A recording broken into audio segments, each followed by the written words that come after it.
After eating from the tree of knowledge of good and evil, Adam and Eve were expelled from the Garden of Eden. They then had two sons, Cain and Abel. In a fit of jealousy, the older brother, Cain, killed his younger brother.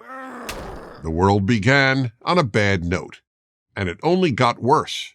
It was filled with violence.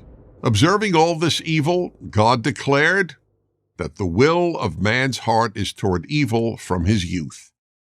The Torah thereby announced one of its most important insights. Human nature is not basically good. It is not basically evil, but it is surely not basically good. I've made a PragerU video on how foolish and dangerous it is to believe that human nature is basically good and why it is impossible to make a good world if you believe that. In one sentence, you can't be a good person unless you battle your nature. This is one example of the innumerable insights of the Torah that have shaped the way people understand life. As people stopped studying the Torah and the rest of the Bible, they have become less and less wise. Just think of how foolish many well-educated people are. Because mankind descended into evil, God decided to destroy the world. God did not create human beings to be cruel, and therefore decided to bring a flood, wipe everyone out, and start over. Virtually every ancient society had a flood story, but the Torah's was unique. First, the only reason the God of the Torah brought a flood was that people were evil. In the other flood stories, that was not the reason. In the famous Mesopotamian epic of Gilgamesh, for example, the gods destroyed humanity because human beings annoyed them. They made too much noise and kept the gods up at night. I am not kidding.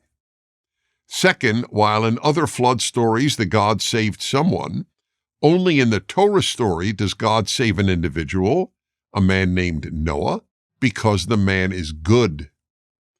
The God of the Torah is preoccupied with goodness. The next important figure in the Torah is a man named Abraham.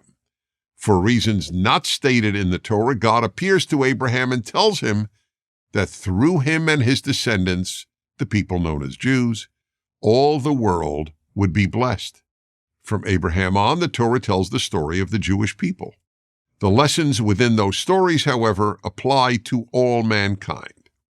One of the most significant stories in the Torah relates an argument that Abraham had with God over God's decision to destroy the particularly evil cities of Sodom and Gomorrah.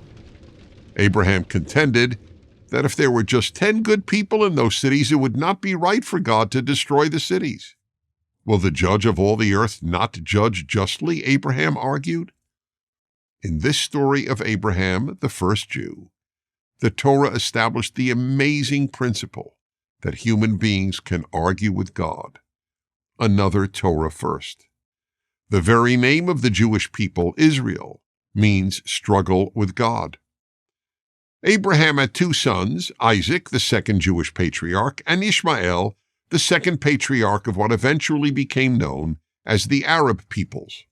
Isaac had two sons, Jacob and Esau. Jacob, whom God also called Israel, had 12 sons. They became the 12 tribes of Israel. The Torah depicts Jacob as favoring his youngest son at the time, Joseph. One of the reasons people have read the Torah for thousands of years is that its stories are so real.